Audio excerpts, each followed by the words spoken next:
નમસ્કાર મિત્રો અને વડીલો, તમારું બધાનું ગુજરાતી સ્ટોરી ચેનલમાં સ્વાગત કરું છું. જો આ સ્ટોરી તમને પસંદ પડે તો આ ચેનલને સબસ્ક્રાઈબ, લાઈક, શેર અને શેર કરવાનું ભૂલતા નહીં. બાજુમાં રહેલ બેલ આઇકનને જરૂર ઓન કરજો, જેથી તમને આવી અવનવી સ્ટોરી સાંભળવા મળે. શ્રી ગણેશાય નમઃ. ગણેશ ચોથ.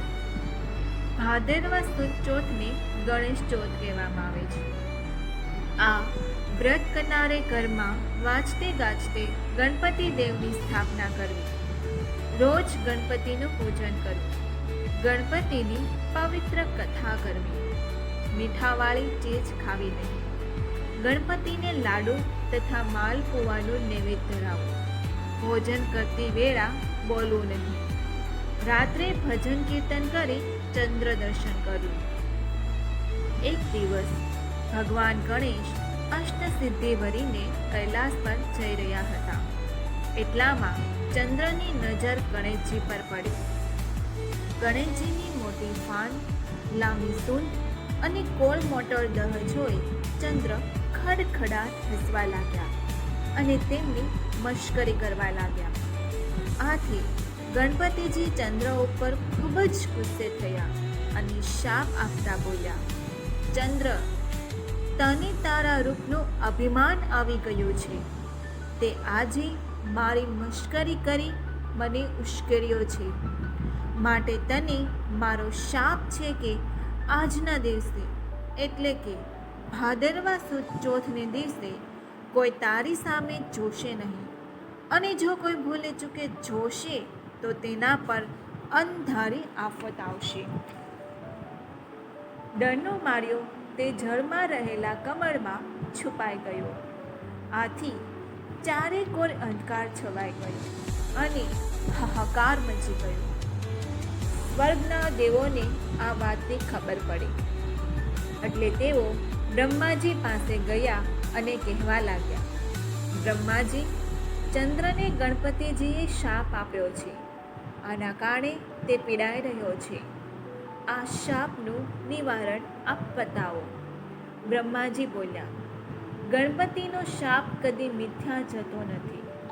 છતાં તેમને પ્રસન્ન કરવા માટે એમનું ગણેશ ચોથનું વ્રત કરવું જોઈએ. આ વ્રત શી રીતે કરાય? બ્રહ્માજી બોલ્યા, આ વ્રત ભાદરવા સુદ એકમથી ભાદરવા સુદ ચોથ સુધી કરવાનું હોય છે. ગણપતિની કોઈ પણ ધાતુની મૂર્તિ બનાવીને ગણપતિની સ્થાપના કરવાની અને વિધિવત તેમની પૂજા કરવી. નૈવેદ્યમાં લાડુ કરીને એમને ધરાવવાના. ચોથના દિવસે સાંજના સમયે ગણપતિની મૂર્તિ વાજતે ગાજતે નદીએ લઈ જઈને જળમાં પધરાવવાની. આ દિવસે બ્રાહ્મણોને જમાડી યથાશક્તિ દાન દક્ષિણા આપવી.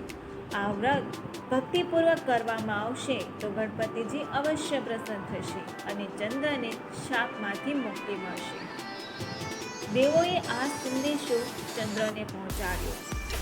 ભાદરવો મહિનો બેસતા ચંદ્રએ ગણેશ ચોથનું વ્રત શરૂ કર્યું. ગણપતિજીની વિધિવત પૂજા કરી પ્રાર્થના કરવા માંડી, હે ગણપતિ દાદા, મારાથી ભૂલમાં જો કોઈ આડું અવળું બોલાઈ ગયું હોય તેનો હવે મને ખૂબ જ પસ્તાવો થાય છે.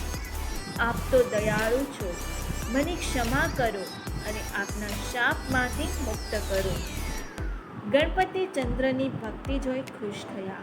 તેઓ ચંદ્રને દર્શન આપતા બોલ્યા, હે ચંદ્ર, આખરે તને તારી ભૂલ સમજાઈ ગઈ, તેથી હું પ્રસન્ન થયો છું. તને મારા શાપમાંથી સંપૂર્ણ મુક્તિ તો નહીં મળે, પણ તારા વ્રતના પ્રભાવે હું તારો શાપ જળાહરવો બનાવું છું.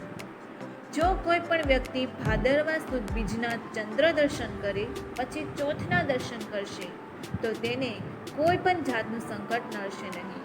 પણ જો કોઈ બીજના દર્શન કર્યા વગર ચોથના દર્શન કરશે તો તેને કલંક લાગશે. આ કલંકને દૂર કરવા માટે જો કોઈ મારું ગણેશ ચોથનું વ્રત શ્રદ્ધાપૂર્વક કરશે તેની ઉપર મારી કૃપા ઉતરશે.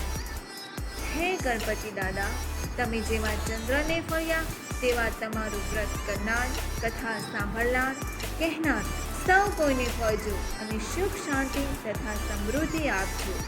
બોલો ગણપતિ બાપ્પા મોર્યા. જો આ સ્ટોરી તમને પસંદ પડી હોય તો આ ચેનલને સબસ્ક્રાઈબ, લાઈક, શેર અને કમેન્ટમાં આપી પાઈ જરૂર આપજો. અને આ વિડીયો દરેક લોકો સુધી પહોંચાડવાની કોશિશ કરજો. સાંભળવા માટે તમારા બધાનો ખૂબ ખૂબ આભાર વ્યક્ત કરું છું.